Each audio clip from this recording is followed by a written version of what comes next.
یہ باتیں ابھی تک چل رہی تھی کہ درمیان کے اندر ایک بڑی موج آ گئی، وحال بینہم الموج فکان من المغرقین، اس کا بیٹا نوح علیہ السلام کی آنکھوں کے سامنے غرق ہو گیا، برباد ہو گیا۔ وقیل یا ارض ابلعی ماءک ویا سماء اقلعی وغیض الماء وقضی الامر، فرماتے ہیں کہ نوح علیہ السلام نے جب اپنے بیٹے کو سامنے ڈوبتا ہوا دیکھا، ونادى نوح ربہ فقال رب ان ابنی من اہلی وان وعدک الحق وانت الحکم الحاکمین، اللہ سے عرض کیا اللہ آپ نے تو وعدہ کیا تھا کہ آپ کے گھر والوں کو بچاؤں گا، یہ بیٹا میرا میرے سامنے غرق ہو گیا، برباد ہو گیا، آپ نے میرے بیٹے کو نہیں بچایا۔ اللہ تعالیٰ نے نوح علیہ السلام سے کہا قال یا نوح انہ لیس من اہلک انہ عمل غیر صالح، اے نوح یہ تیرا بیٹا ہے ہی نہیں، یہ تیرے اہل سے ہی میں نے اس کو نکال دیا، اس لیے کہ آپ کی بات مانتا ہی نہیں تھا۔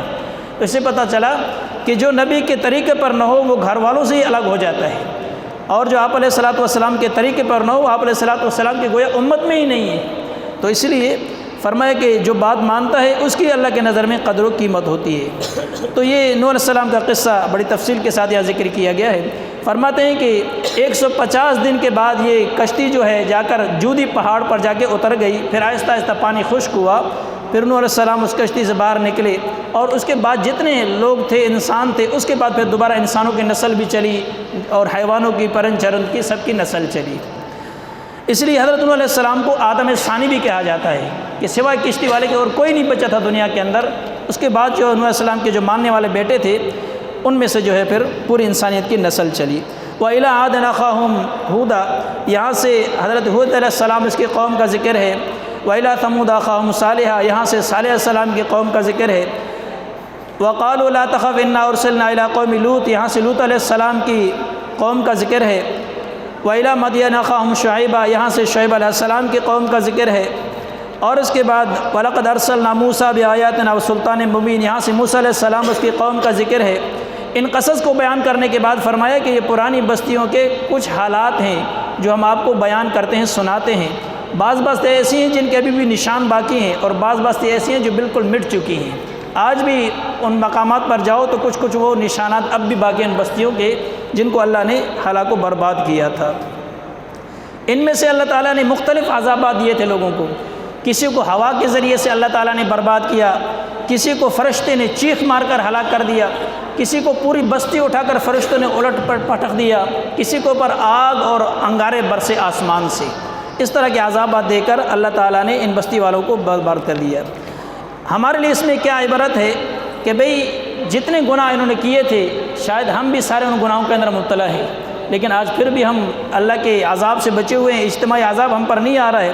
تو فرمائے کہ آپ علیہ الصلوۃ والسلام کی دعا کی برکت سے بچے ہوئے، ورنہ ہمارے اندر اعمال کی کوئی کمی نہیں ہے کہ جو ہم نے اللہ کے نافرمانی نہ کی ہو۔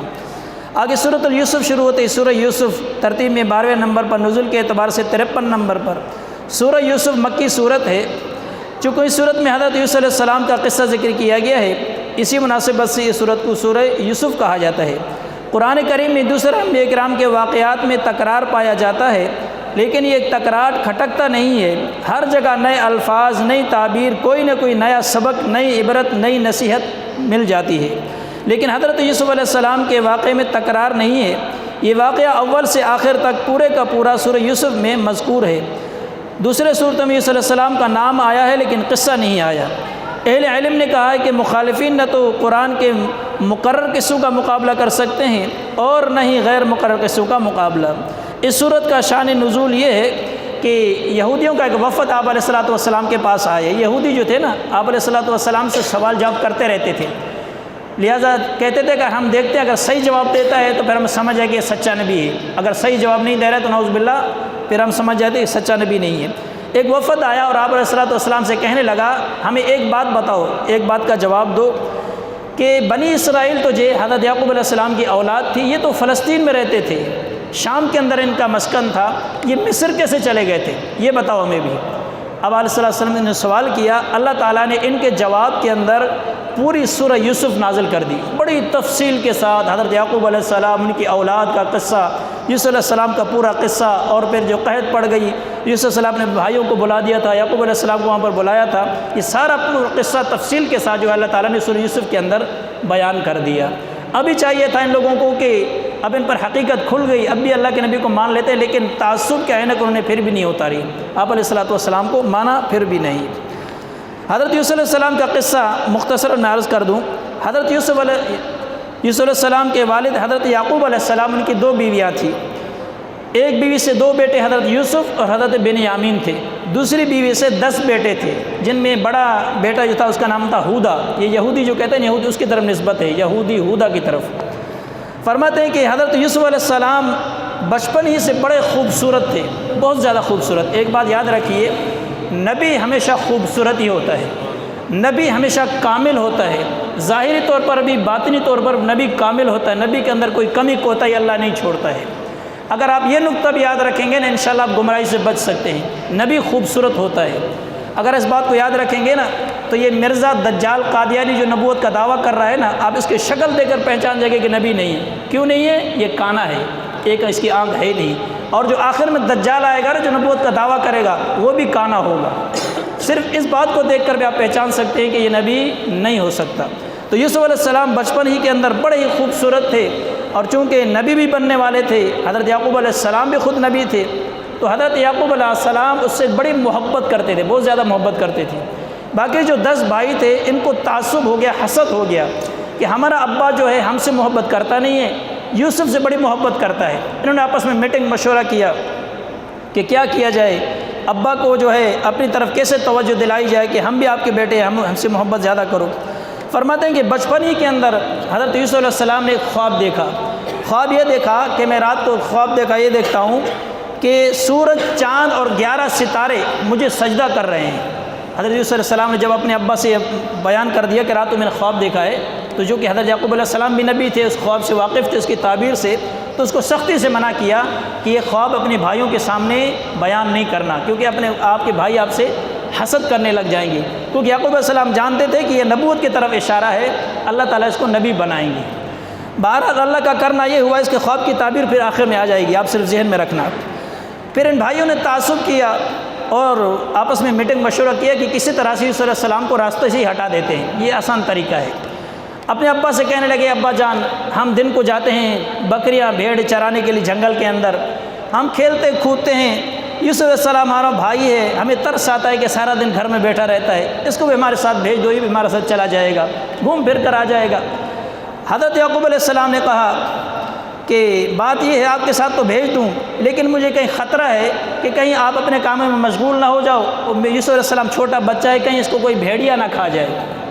اب بھیڑیے کے نام سے ان کے ذہن کے اندر ایک اور منصوبہ بن گیا کہ بھیڑیے کا جو ہے بہانہ بنائیں گے۔ انہوں نے کہا کہ نہیں، قالوا یا ابانا ما لک لا تأمن علی یوسف وانا له لناصحون ارسلہ معنا غدا یرتع ویلعب وانا له لحافظون۔ آپ اس طرح کا خدشہ نہ کریں، ہم تو ایک مضبوط جماعت ہیں، 10 بھائی ہیں، اور ہم 10 بھائیوں کے ہوتے ہوئے یوسف علیہ السلام کو بھیڑیا کھا جائے، ایسے کیسے ہو سکتا ہے؟ بہرحال انہوں نے ضد کی کہ نہیں، یوسف علیہ السلام کو ہمارے ساتھ بھیجیے۔ حضرت یعقوب علیہ السلام ایک دن یوسف علیہ السلام کو ان کے ساتھ بھیج دیا۔ اب جب یہ لے کے چلے گئے، یوسف علیہ السلام کو جا کر ایک کنویں کے اندر پھینک دیا، اور منصوبہ کیا بنایا، کنویں کے اندر پھینکنے کے بعد ایک بکری کو ذبح کیا، یوسف علیہ السلام کا پورا کرتا اتارا اور بکری کا خون یوسف علیہ السلام کے کرتے پہ لگا دیا، اور روتے ہوئے دھوتے ہوئے حضرت یعقوب علیہ السلام کے پاس آ گئے، کہنے لگے وجاءوا اباهم عشاء يبكون، روتے ہوئے آئے، قالوا یا ابانا انا ذهبنا نستبق وتركنا يوسف عند متاعنا فاكله الذئب، یہ ہمارے ابا یوسف کو تو ایک بھیڑیا کھا گیا۔ اب بھیڑیا کیسے کھا گیا بھائی؟ فرمایا کہ ہم آپس میں کھیل کود میں لگے ہوئے تھے، ہمارا سامان رکھا ہوا تھا، ہم یوسف علیہ السلام کو وہیں پر بٹھایا ہوا تھا، وہ تھوڑا ہم سے دور تھا، جب واپس آئے تو یوسف علیہ السلام کی ایک قمیص پڑی ہوئی تھی، اس کو بھیڑیا کھا گیا، دیکھو اس پہ خون بھی لگا ہوا ہے، یوسف علیہ السلام ہم کو نہیں ملا۔ اب حضرت یعقوب علیہ السلام جب قمیص کو دیکھا تو فرمانے لگے کہ بھیڑیا بڑا ہوشیار تھا کہ میرے یوسف کو تو کھا گیا لیکن قمیص کو کچھ نہیں کہا، یہ اشارہ دیا ان کو۔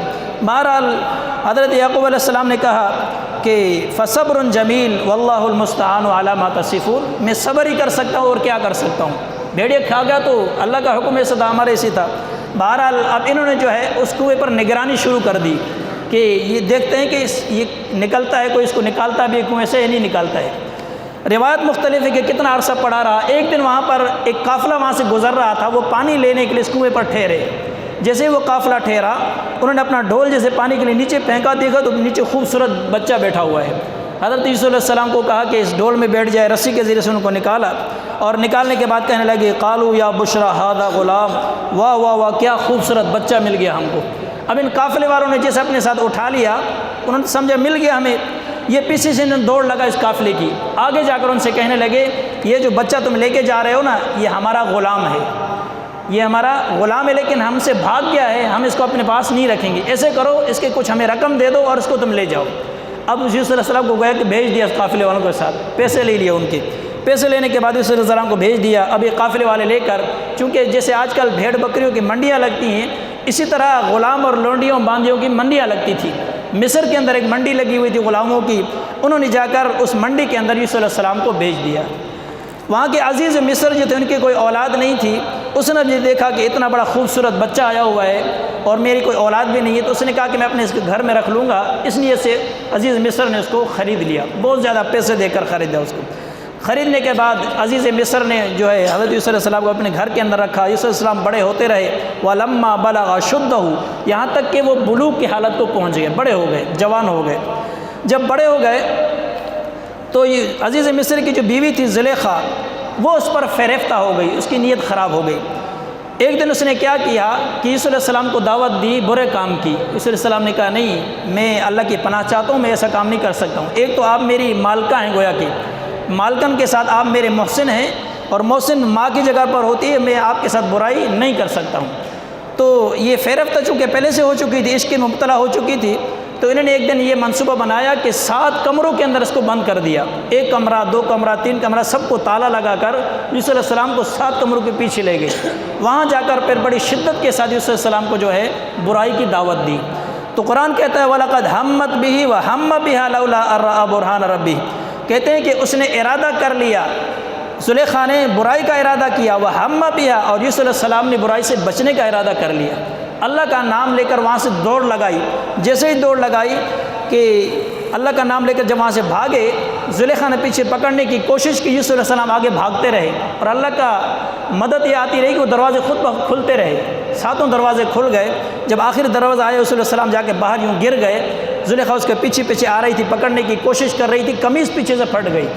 اب جیسے ہی آخری دروازے یوسف علیہ السلام باہر نکلے، زلیخا پیچھے آ رہی تھی، تو عزیز مصر وہاں پر کھڑے ہوئے تھے۔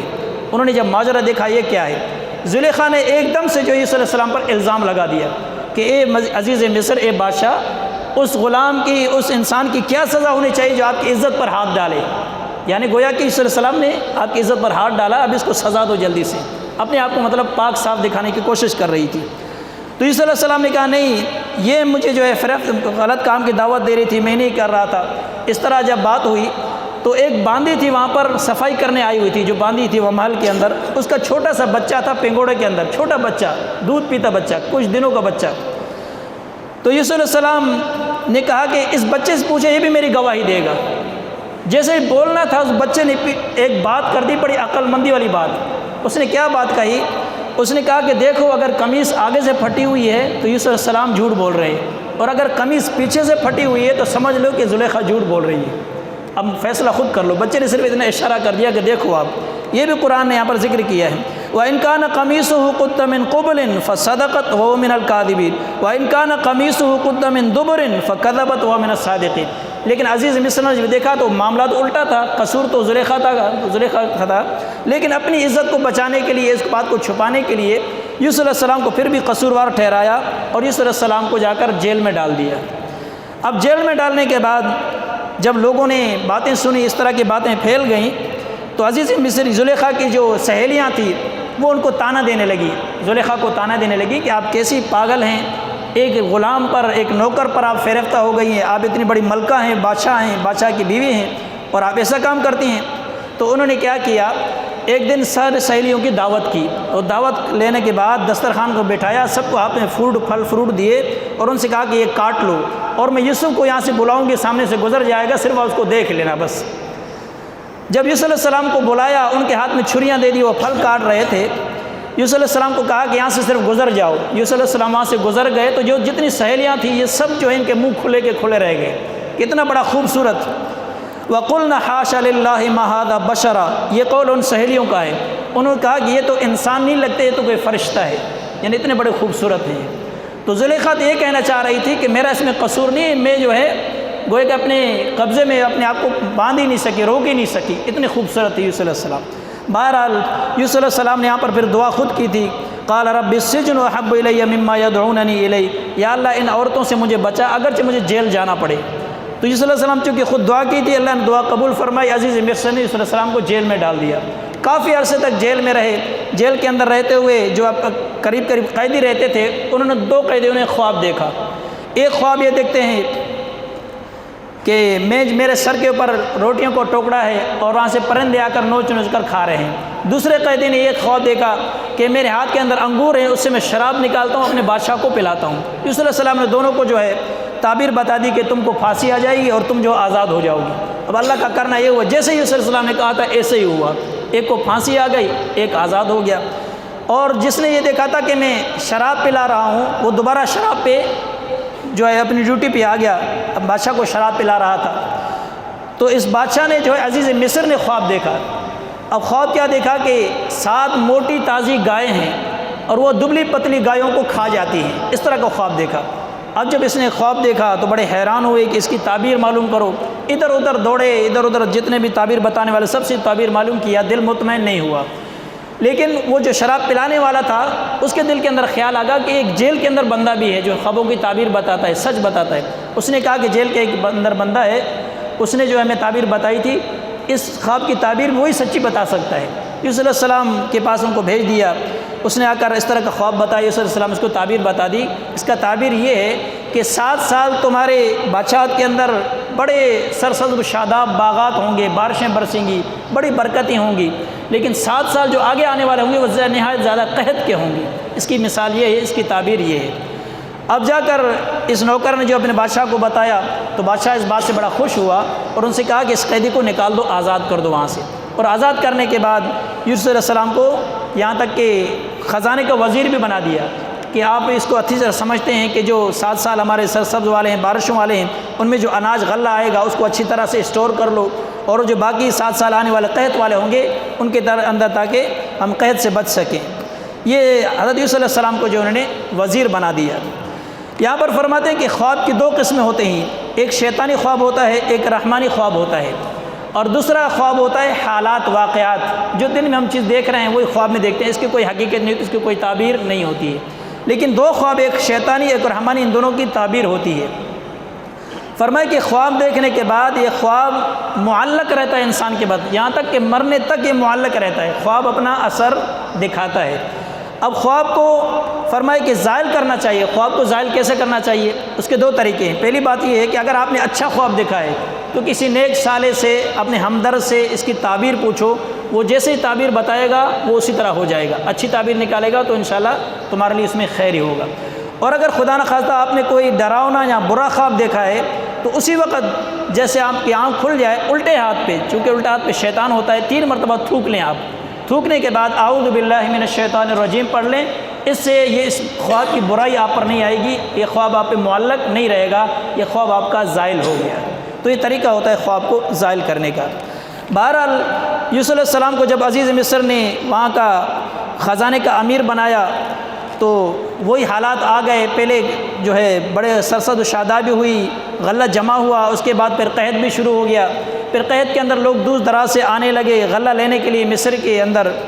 تو حضرت یوسف علیہ السلام کے جو بھائی تھے، باقی 10 بھائی، یہ بھی غلہ لینے کے لیے آ گئے۔ جب یوسف علیہ السلام کے پاس آ گئے تو یوسف علیہ السلام نے ان کو پہچان لیا، ان سے حالات معلوم کیے، کس کے بیٹے ہو، کتنے بھائی ہو، سارا بتا دیا، اور فرمایا کہ جب دوبارہ آؤ گے، انہوں نے بتایا کہ ہمارا ایک اور بھائی بھی ہے بنیامین، وہ ہمارے الگ امی سے، دوسری امی سے ہے، ایک دوسرا بھائی تھا وہ تو غائب ہو گیا تھا، شروع میں گم ہو گیا تھا۔ فرمایا کہ جب دوبارہ آپ غلہ لینے کے لیے آ جاؤ گے تو اس بھائی کو اپنے ساتھ لے آنا، ورنہ تمہیں غلہ نہیں ملے گا۔ اب جب وہ دوبارہ آئے، بنیامین کو بھی اپنے ساتھ لے کر آئے۔ جب بنیامین کو ساتھ لے آئے، حضرت یوسف علیہ السلام نے ان کو پہچان لیا، اور اس کے بعد یوسف علیہ السلام نے ایک تدبیر اپنائی۔ تدبیر کیا اپنائی؟ ان کو غلہ دے دیا۔ جب واپس جا رہے تھے، یوسف علیہ السلام کا جو اپنا بادشاہ ایک گلاس تھا جو بڑا قیمتی تھا، وہ بنیامین کے اناج کے اندر رکھ دیا گیا، اس کے بورے کے اندر رکھ دیا۔ جیسے یہ قافلے والے تھوڑے سے باہر نکلے، پیچھے سے آواز لگائی گئی کہ بھائی تم لوگ رک جاؤ، قافلے والے تم چور ہو، ہمارے بادشاہ کا گلاس تم نے چوری کیا ہوا ہے۔ جب تلاشی لی گئی، 1-2 تھیلے کھولے گئے، اس میں کچھ نہیں تھا۔ بالآخر وہ بنیامین کا جب تھیلا کھولا، اس کے اندر سے وہ گلاس نکل آیا۔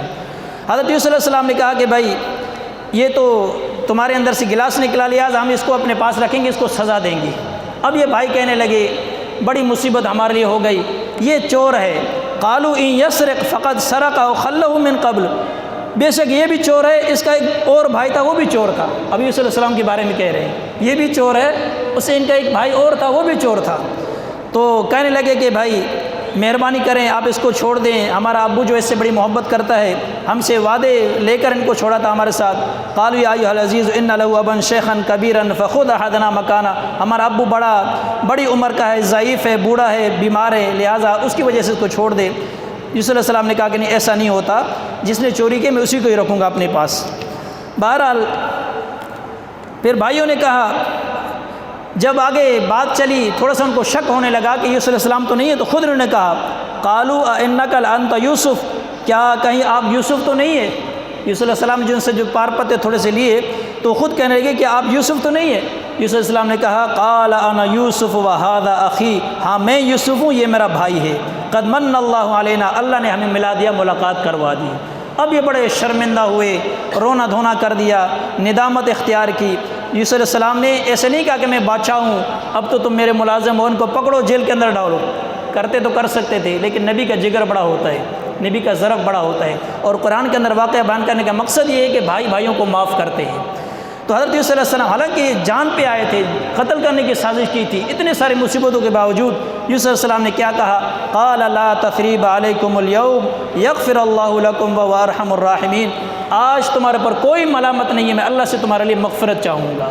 اور فرماتے کہ پھر اس کے بعد یوسف علیہ السلام نے اپنی قمیص جو اذهبوا بقمیصی ھذا فالقوه علی وجه ابی یأتی بصیرا، کہ والد صاحب چونکہ بوڑھے ہو چکے ہیں اور بصارت بھی ان کی چھن چکی ہے، تو میرے یہ قمیص لے جائیں اور میرے ابا کے چہرے کو پر لگائیں، انشاءاللہ ان کی بصارت بھی درست ہو جائے گی، اور میرے ابا کو میرے پاس لے آئیے گا.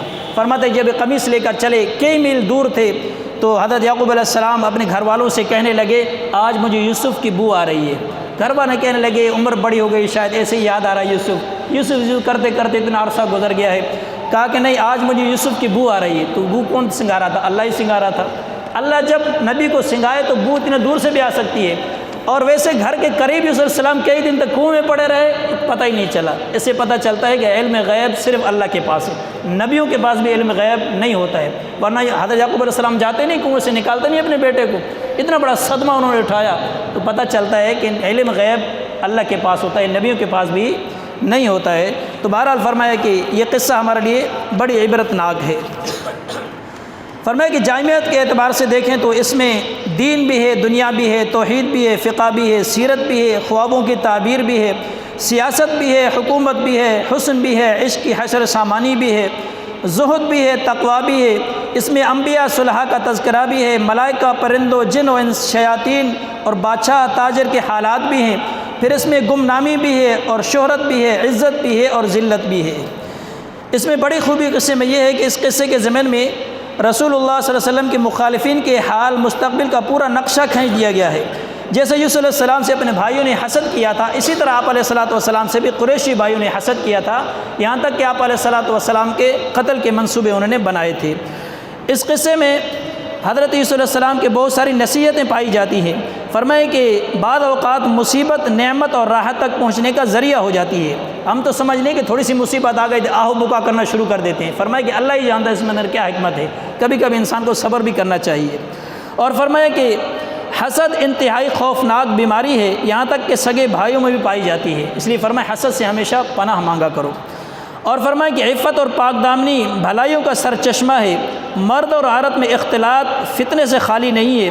حدیث میں ہے کہ جب مرد اور عورت تنہائی میں ملتے ہیں تو تیسرا ان کے درمیان میں شیطان ہوتا ہے. اور فرمایا کہ ایک نصیحت یہ ہے کہ معصیت سے مصیبت بہتر ہے. جیسے کہ یوسف علیہ السلام نے کہا تھا کہ یا اللہ مجھے ان عورتوں سے بچا اگرچہ میں جیل کے اندر جاؤں. بہرحال اسی طرح اس قصے کا اختتام ہوا. آگے سورۃ الرعد شروع ہوتی ہے، انشاءاللہ اس کا خلاصہ بیان ہوگا. اللہ تعالیٰ ان باتوں پر عمل کی توفیق عطا فرمائے. وآخر دعوانا الحمدللہ رب العالمین.